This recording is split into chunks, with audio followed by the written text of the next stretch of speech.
Oi, gente. Boa noite. Ou boa tarde, bom dia, porque você vai estar no YouTube, então você pode assistir no horário que você quiser, né?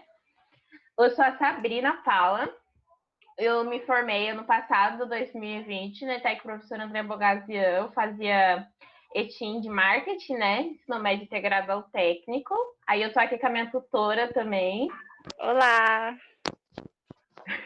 o nome dela é Luana. Sim, eu estou no segundo semestre de bacharel em Química. Olha, gente, algumas informações importantezinhas antes de começar a apresentação. Todos os meus slides, né? Porque eu acho que o pessoal adora copiar, assim, principalmente de slide, porque tem bastante cor, assim. Os slides vão estar disponíveis, né? Na descrição do vídeo, meninas. Assim como todas as minhas anotações particulares. Eu vou falar sobre 3 conteúdos importantes que caem no vestibular, só que vale lembrar que não são os únicos, eles também abordam outros bastante conteúdos, só que no final vou comentar um pouquinho sobre esses outros conteúdos, assim, né? Só falar quais são. Só que hoje eu vou falar um pouquinho sobre mol, compostos orgânicos e reações orgânicas.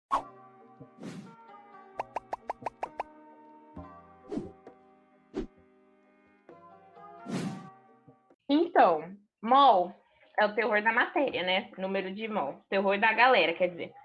Só que ele, assim como qualquer outro tipo de massa, né? Massa atômica, massa molar, o mol ele significa uma certa quantidade de matéria. Neste caso, no caso de mol, é 6,02 vezes 10 elevado a 23 entidades. Então, quando a gente tem o número de mol, quando a gente trata de mol, um mol, a gente está querendo dizer que num mol está presente 6,02 vezes 10 elevado a 23 entidades. E aí a gente chama esse númerozinho, né, esse númerozão, no caso, de número de Avogadro. Vocês podem achar estranho essa palavra entidade, né? Porque nunca não é algo que você fala. Por quê? A palavra entidade ela é mutável. Ou seja, a gente vai adaptar ela de acordo com o componente que a gente está trabalhando. Eu deixei aqui 3 exemplozinhos para tentar deixar bem explícito como que funciona. Por exemplo, quando a gente está falando de um mol de H2O, a gente está querendo dizer 6,02 vezes 10 elevado a 23 moléculas. Por quê? Porque H2O é uma fórmula molecular. Aí agora, por exemplo, um mol de argon, né, que é um elemento químico. Nós chamamos ele de o número de Avogadro, que é o 6,02 vezes 10 elevado a 23 átomos. Por quê? Porque como é um elemento químico, é a junção de vários átomos. Embaixo, um exemplo mais simples, o mol de milho é o número de Avogadro em grãos, porque milho, né, gente, são grãos. Aí agora a massa molar. A massa molar, eu vou tentar deixar bem didático. A massa molar, ela é a quantidade de massa presente em um mol. Ou seja, quando a gente está tratando de um mol, ele é aquele número de Avogadro, beleza? Mas ele tem uma massa. E essa massa vai mudando. E aí é aí que entra a massa molar. É exatamente isso. E ela é expressa em gramas mol. Ou seja, só para repetir, ela é a quantidade de massa presente em um mol, a massa molar. Aí eu deixei aqui, só para tentar deixar bem representativo, mol representa a quantidade de matéria, enquanto a massa molar representa a massa desta matéria. Aí eu coloquei aqui embaixo, um mol é igual a 6,02 vezes 10 elevado a 23 entidades, que é igual a uma certa quantidade de gramas mol. Vamos lá. A gente tem que calcular a massa molar. E aí que o bicho pega. Mentira, não pega não, é bem tranquilinho. Ó, vamos lá. Vou dar um exemplo, que a melhor maneira de aprender, né, são com exemplo. Então, eu vou dar um exemplo. Vamos calcular a massa molar do ácido sulfúrico. O que a gente vai precisar? Nós vamos primeiro precisar da quantidade de átomo. Ou seja, como que a gente vai saber a quantidade de átomo? É só olhar a fórmulazinha aqui, né, do ácido sulfúrico. Na fórmula você vê quantos hidrogênios ele tem. Ele tem 2 hidrogênios, que o hidrogêniozinho está do lado dele, certo? Beleza, ele tem 2 hidrogênios. O que tem do lado do S? Do enxofre? Nada. Então, a gente só leva em conta o próprio Szinho. Ou seja, só tem um átomo de enxofre. Agora, o oxigênio. Do lado do oxigênio, tem 4. Isso significa que nós temos 4 átomozinhos de oxigênio. Tranquilo. Agora, a massa atômica também é importante para calcular a massa molar. Como que a gente vai saber a massa atômica? Então, quase todos os exercícios de mol, a grande maioria vai te dar a massa atômica, né? Eles vão estar lá numa questão bonitinha e ele vai te dar a massa atômica, porque é um processo longo fazer a massa atômica, certo? Então, vamos lá. Hidrogênio. Qual que é a massa atômica do hidrogênio? É 1. Qual que é a massa atômica do enxofre? 32. E a do oxigênio? 16. Então, agora, vamos no passo a passo para fazer. Gente, é muito tranquilo. Ó, vamos lá. Fazer a massa atômica vezes a quantidade de átomos de cada elemento. Ou seja, a gente tem um átomo de hidrogênio e a gente tem 2 átomos de hidrogênio, desculpa, e cada átomo de hidrogênio pesa 1. Então, vai ficar 2 vezes 1, igual a 1. Mesma coisa com os outros. Nós temos um átomo de enxofre e cada átomo de enxofre pesa 32. Então, o que a gente vai fazer? 1 vezes 32, mesma coisa com o oxigênio. 4 átomos de oxigênio vezes 16, que é a sua massa atômica, 64. Aí a gente vai pegar e a gente vai somar tudinho. 1 mais 32 mais 64 igual a 98. Tranquilidade. Aí agora a gente tem que lembrar disso daqui. Lembra que eu falei que a massa molar é expressa em gramas mol? Então vai ficar assim. Uma molécula de H2SO4, o ácido sulfúrico, pesa 98 unidades. Mas 1 mol da molécula de H2SO4 pesa 98 gramas. Ou seja, a gente vai ter que mudar só, mas não vai precisar fazer nenhuma transferência, né? Nenhuma, como a gente faz em matemática, por exemplo, metros, quilômetros. Não, é só você trocar bonitinho, deixar gramas, na resposta vai ficar assim. Agora, vamos lá. H2SO4 é uma fórmula molecular. Por isso, a entidade, lembra que eu falei que é mutável? É moléculas. Logo, o mol de H2SO4 é igual a 6,02 vezes 10 elevado a 23 moléculas, que é igual a 98 gramas mol de massa molar. Gente, tranquilo, por favor, né? Tranquilinho.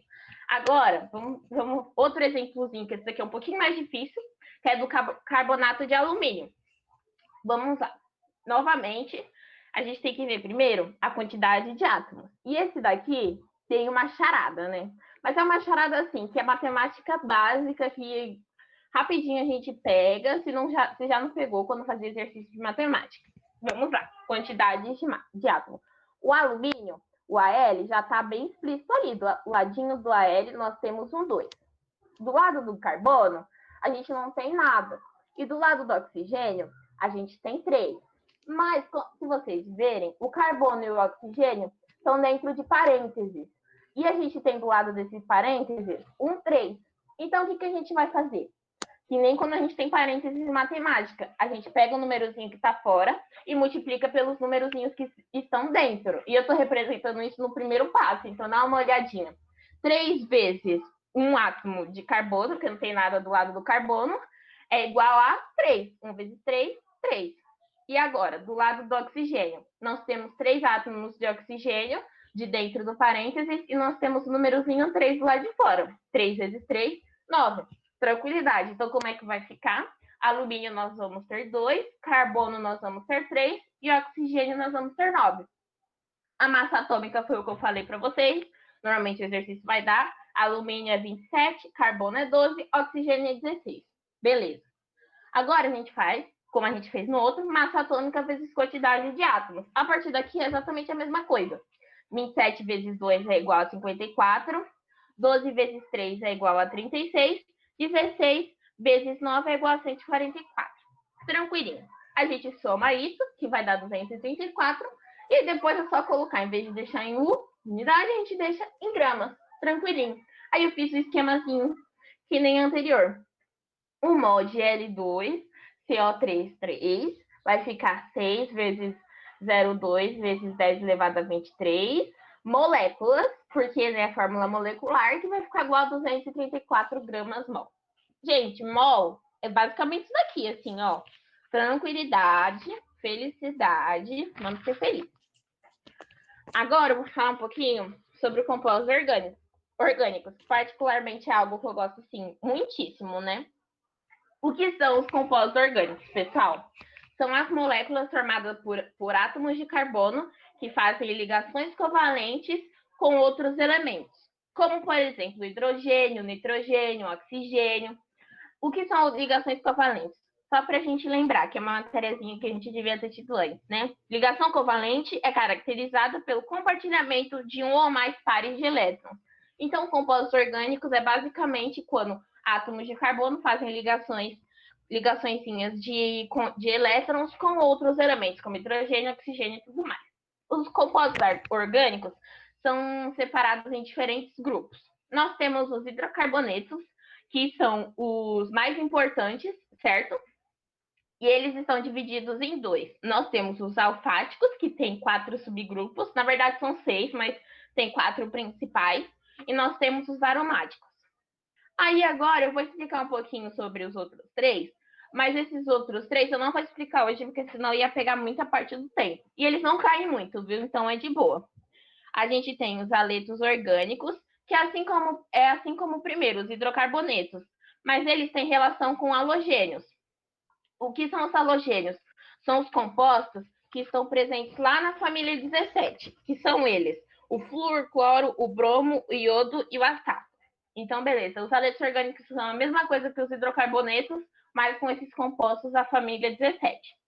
Nós temos as funções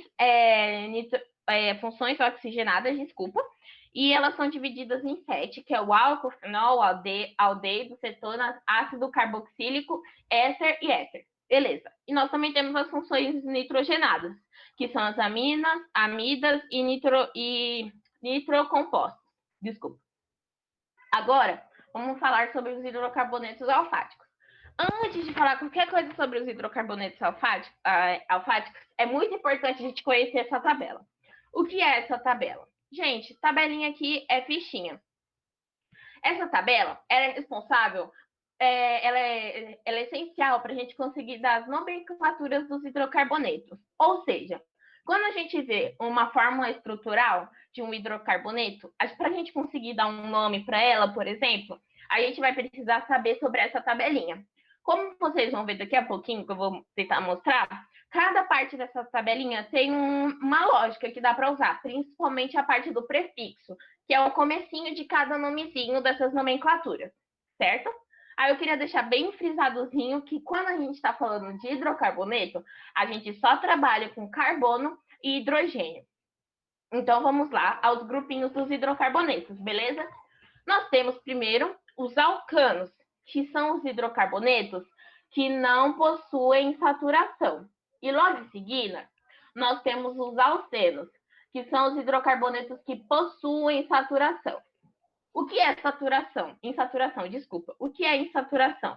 Insaturação significa cadeias com ligações duplas ou triplas. Ou seja, nos alcanos, nós não temos ligações duplas ou triplas, somente ligações simples. Enquanto nos alcenos, nós temos ligações duplas ou triplas. Vamos aos exemplos. Eu coloquei aqui esse exemplozinho para o alcano. É um exemplozinho bem simples. E nós temos um carbono e 4 hidrogênios. Por que nós temos um carbono e 4 hidrogênios? É bom frisar que para um carbono atingir a sua estabilidade, ele sempre vai precisar de 4 hidrogênios, certo? Então, vamos lá. A gente vai ter esse carbono com os 4 hidrogênios e a gente vai dar um nome para ele, certo? Eles são alcanos, só possuem ligações simples, um pauzinho em cada um. Vamos ao nome. O nome dele, eu já deixei embaixo, é metano. Por que é metano? A gente vai precisar usar a tabela. Muito simples, gente. A gente sabe que esse alcano, a gente tá claro aí, ele só tem um carbono. Então, ele vai começar com met. Porque quando nós só temos um carbono, o prefixo será met. Logo em seguida, nós temos que olhar as suas ligações. Como a gente já disse, ele não possui saturação. Então, ele só tem ligações simples.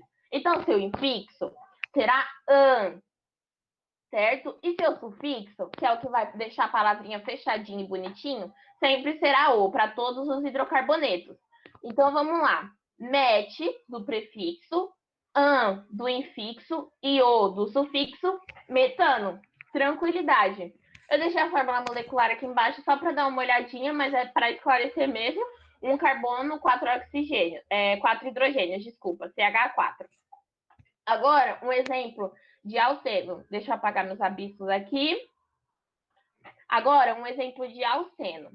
Como vocês podem ver, o alceno é um pouquinho mais complicado. Ou seja, nós temos 2 carbonos. Cada carbono está ligado a outros 2. Ou seja, temos 2 em um carbono e 2 em outro. Mas, Sabrina, professora Sabrina, como assim, professora Sabrina? Tinham que ter 4 para cada um, 4 hidrogênios para cada um, certo? Certo, jovem gafanhoto. Mas está tudo bem. Por quê? Porque eles estão fazendo uma ligação dupla, certo?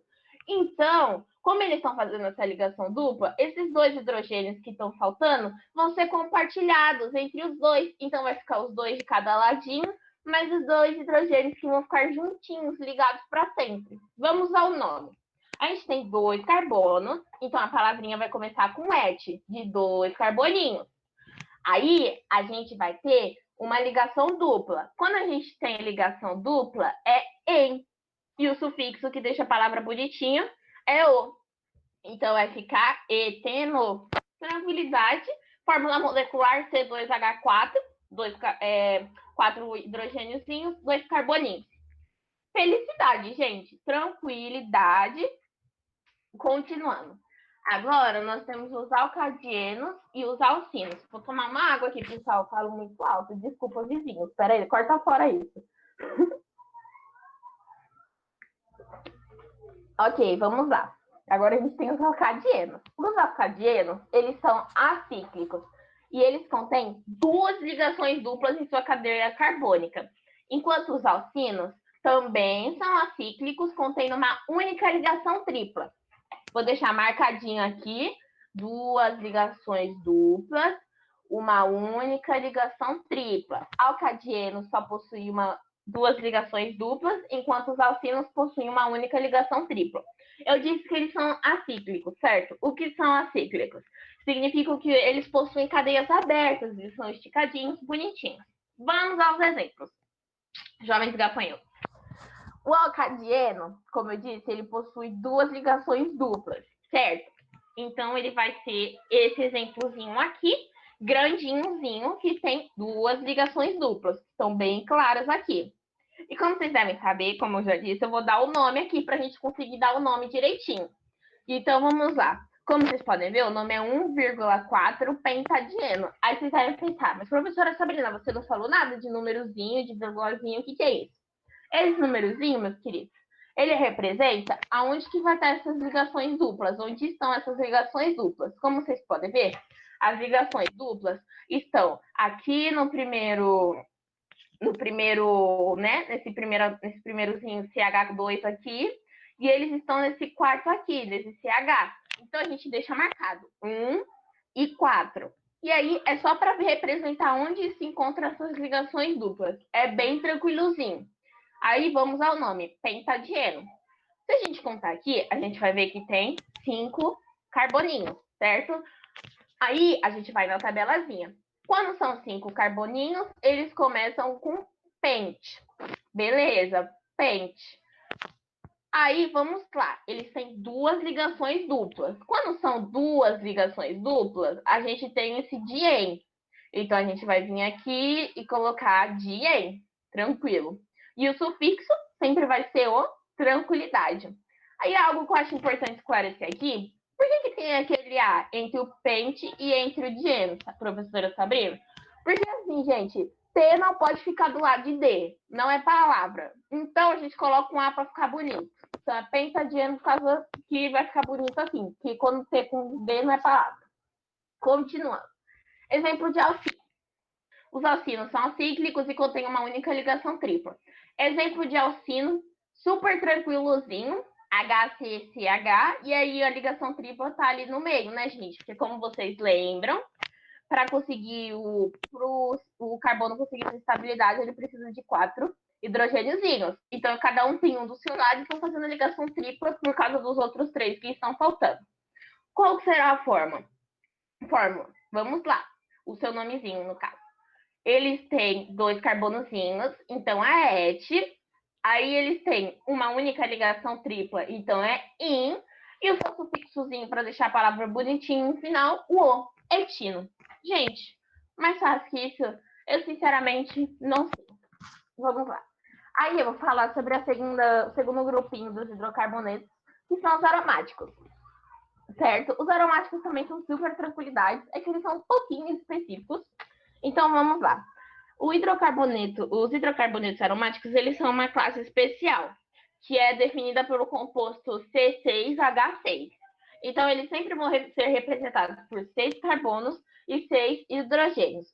Eu fiz uma cagadinha nos slides e eu vou desenhar aqui para vocês entenderem direitinho quando eu vou explicar, porque eu falei, ia ficar feio se eu colocasse no círculo, aí eu coloquei estética em cima do saber. Eu vou escrever bonitinho, pronto. Aí, se vocês forem olhar, ficou bonitinho aí, né? Nós temos 6 carbonos e nós temos 6 hidrogênios, certo? Tudo bem. Como que eles são formados? Como vocês podem ver, os carbonos estão formando esse... Gente, não lembro a fórmula. Desculpa, faltei nas aulas de matemática. É um... Não sei. Tem 5 pontinhos, gente. O carbono está formando aquela fórmula, aquela parte lá que tem 5 pontinhos cada uma, hein? Por favor. Aquela, né? Beleza, nós temos esses carbonozinhos. E esses carbonozinhos, cada carbonozinho está ligado a um hidrogênio, certo? Certo. Aí, o que eles estão tendo que fazer? Se vocês for verem, é muito bonito, gente. É muito bonito. O carbonozinho, sempre de um lado da sua ligaçãozinha, vai ter uma ligação dupla, enquanto o outro vai ser uma ligação simples, né? Com um só palitinho. Por quê? Porque cada um está ligado a um hidrogênio, então eles estão sempre precisando de 3. Então, eles vão ser 6 amiguinhos para sempre. Vão ser todos eles ligados em círculo, bonitinho, tendo seus hidrogênios do ladinho de fora. E sempre vão ter 3 ligações simples e 3 ligações duplas. Esses hidrocarbonetos aromáticos também podem ser representados dessa forminha aqui do meio, né? Que é essa fórmula que eu não lembro o nome, que se eu não me engano, é um hexágono, gente. Hexágono. 6 lados é um hexágono. Esse hexágonozinho, e aí se vocês forem ver, tem os 3 risquinhos também do lado de dentro, que representam as ligações duplas que acontecem entre os carbonos. Tranquilinho. E ele também pode ser representado por esse anel benzênico aqui, que é o nome, né, dessa representação, que basicamente é a mesma coisa que os outros, e esse anelzinho dentro, que dá o nome, né, a figura, ele é responsável por representar os carbonozinhos. Tranquilo.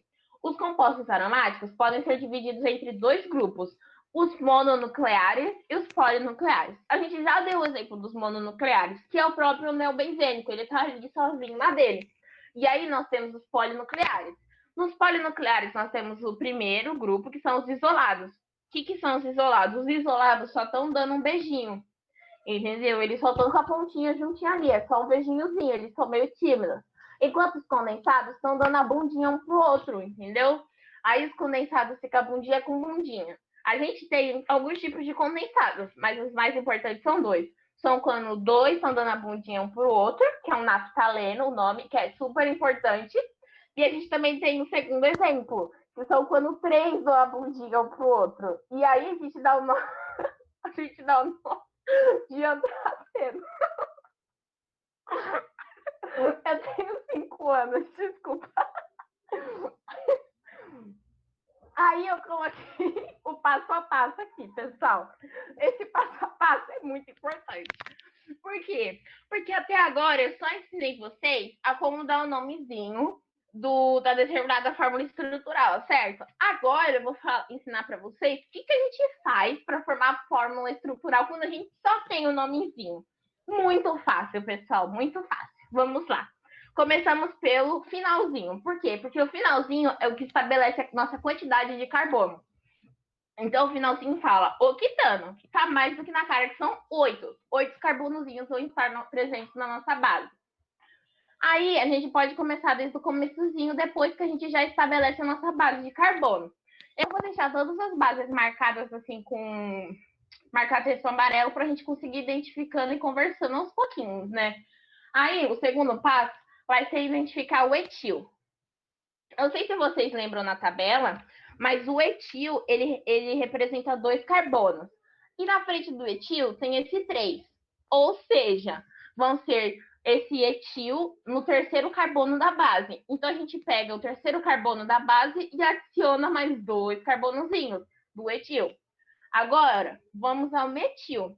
O metil, se vocês forem ver, é um pouquinho mais complicado. Por quê? 2,2 de metil. O que isso significa? Isso significa que no segundo carbonozinho da base, a gente vai ter que adicionar 2 metil. O que são 2 metil? Quando a gente olha na tabela, um carbono. Então, a gente vai ter que adicionar 2 vezes um carbono, ou seja, 2 carbonos, o segundo carbono da base. Tranquilinho. Aí, agora, a gente precisa completar com os hidrogênios, certo? Vamos lá. Foi basicamente o que eu falei. A gente tem que levar na lógica que cada carbono precisa de 4 hidrogênios para conseguir a sua estabilidade. Então, é só a gente ir pensando. Se um carbono está ligado a outras 4 coisinhas, 4 pessoazinhas, vamos falar pessoazinhas que fica mais fácil, né? 4 pessoazinhas, a gente não coloca hidrogênio nenhum. Se o carbono está ligado a só uma pessoazinha, aí a gente coloca 3. E assim por diante, a gente vai usando essa lógica. Agora eu vou falar sobre o último assuntinho do dia, meninas, que são as reações orgânicas. Como o próprio nome já diz, são as reações que acontecem entre compostos orgânicos, devido à quebra de moléculas. A gente tem 4 tipos de reações orgânicas. Nós temos a adição, substituição, oxidação e eliminação. De longe, a mais importante é a adição, tanto que é a que eu vou falar mais aqui, e aí as outras eu vou só dar uma passadinha por cima. Então vamos lá, meninas. Adição. Na reação de adição, como o nome já diz, nós colocamos um composto orgânico inorgânico a um orgânico. Nós adicionamos um amiguinho. Essa reação de adição só acontece entre alcenos e alcinos, porque eles possuem dupla e ou tripla ligação. Vamos lembrar um pouquinho o que são os alcenos e alcinos. Eu tirei os prints dos slides anteriores e coloquei ali só para a gente lembrar. Os alcenos são os hidrocarbonetos que possuem saturação. Lembra que a insaturação são os que possuem dupla ou tripla ligação. Enquanto os alcinos são aqueles que contêm uma única ligação tripla. Muito fácilzinho um exemplo, né? Porque é basicamente isso que é a adição. A gente adicionando coisinhas nesses conjuntos. E aí a gente vai ver a importância deles serem alcenos e alcinos. Por quê? Porque como eles são alcenos e alcinos, eles possuem ligação dupla ou tripla, eles conseguem se romper. E lembra o que eu falei? Reações orgânicas são a quebra de moléculas, né? Então, o que vai acontecer? Por exemplo, coloquei o exemplozinho ali, né? Do ladinho. Nós temos uma ligação entre carbonos, nós temos uma ligação tripla entre carbonos. O que vai acontecer com esses dois carbonozinhos que estão ligados em uma ligação tripla? Eles vão se romper, duas partes dessa ligação, né? E eles vão ficar ligados de maneira simples. E aí eles vão ter esses dois palitozinhos, né? Essas duas partes da ligação, vão ser a parte que a gente vai adicionar os outros elementos para formar as reações orgânicas. Aí vamos aos tipos de reações de adição.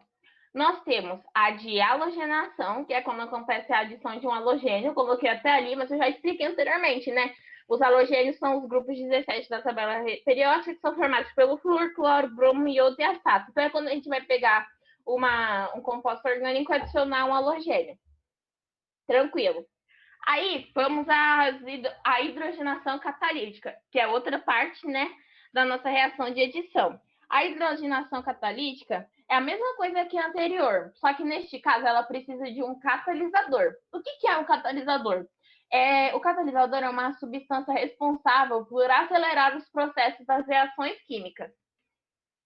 Ou seja, a gente vai pegar um catalisador, colocar numa das reações químicas que ele vai e bem mais rápido. Aí, só que eu não vou falar muito sobre catalisadores e essa parte, porque a gente vê bastante de catalisador, essas coisas de inox, de aceleração, quando a gente fala sobre compostos inorgânicos, quando se aprofunda muito nisso. Então é melhor eu nem falar para não confundir a cabecinha de ninguém. Aí, vamos na adição de HX. É quando a gente pega o hidrogênio, onde adiciona o hidrogênio e um átomo que eu acompanho. Eu achei bem difícil essa explicação, então eu coloquei um exemplo. Vamos usar o exemplozinho. A gente tem um eteno, que eu já falei anteriormente, né? Que é quando nós temos cada carbono acompanhado de 2 hidrogênios cada um e eles estão fazendo uma ligação dupla. Simplesinho. Aí a gente vai pegar esse etenozinho e a gente vai adicionar o HCl, que é o ácido clorídrico. Aí o que eles vão se tornar? O cloreto de etila. Por quê? Porque a gente vai basicamente adicionar os que chegaram. Se anteriormente nós tínhamos no eteno 4 hidrogênios, a gente vai adicionar o hidrogênio do ácido clorídrico e nós vamos ficar com 5 hidrogêniozinhos. Mesma coisa com carbono. No eteno nós tínhamos 2, adicionamos o ácido, vai ficar com 3. É que no caso, desculpa, eu errei, viu? O ácido clorídrico, ele não tem carbono, ele tem o Cl, que é o cloro, então me ignorem. Mas é basicamente isso, deu para entender, né, gente? Você adiciona o hidrogênio e o átomo que o acompanha. Neste caso, o átomo que acompanha o hidrogênio é o Cl, né? Aí vamos lá. Temos a adição de água também e a adição de aromática, que não importa muito, então nem fiz questão de comentar. Aí nós temos a reação de substituição. Nós temos a de halogenação, que é quando a gente substitui algo por um halogênio, que eu já expliquei anteriormente.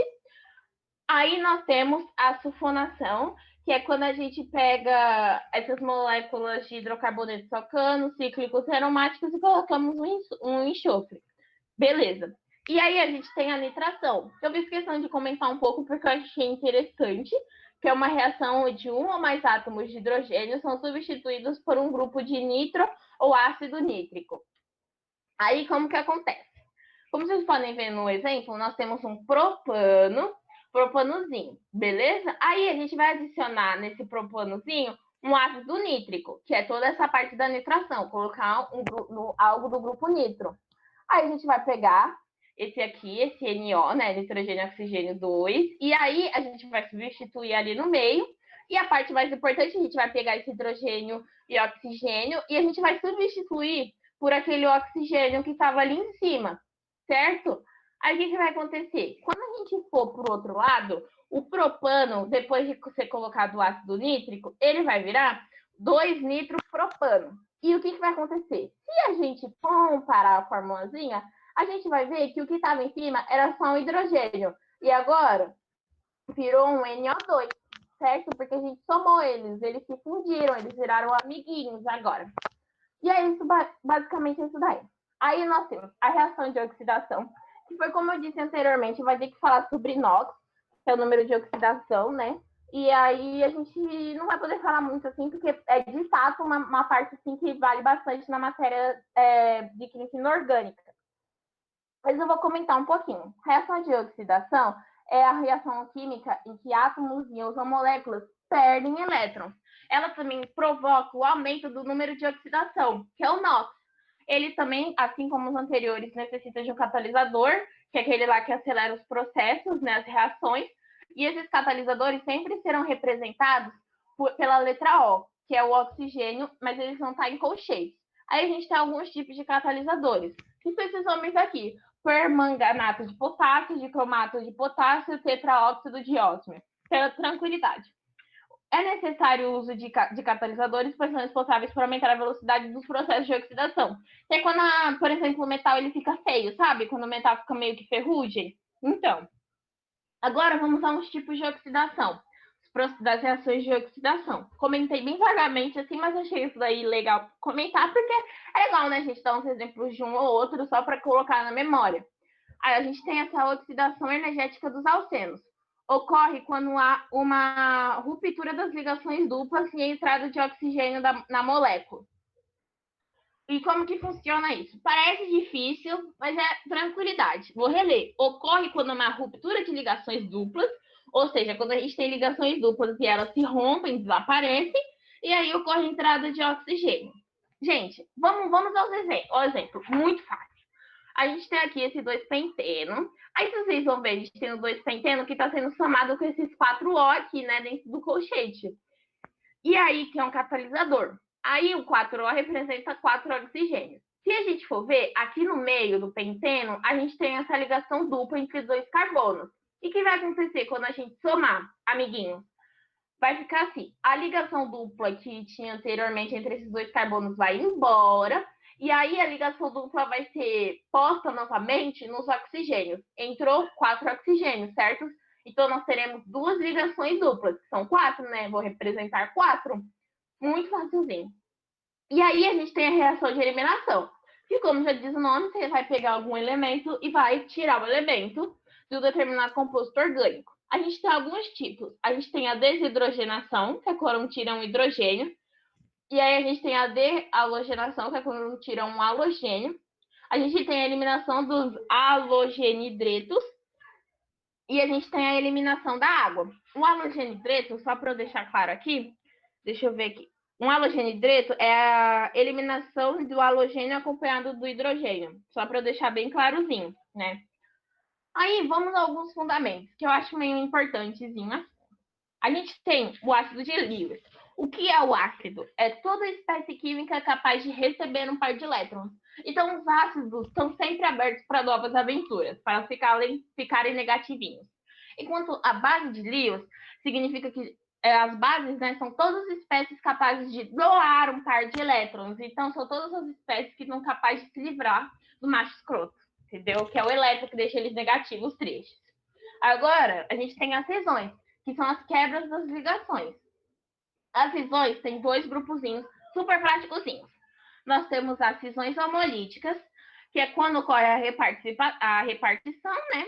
Mas essa repartição é igualitária, é justa, todo mundo volta para o seu lugar de origem e fica feliz. Ou seja, eu coloquei aqui embaixo o exemplozinho. Esse carbono está ligado a esse hidrogênio, certo?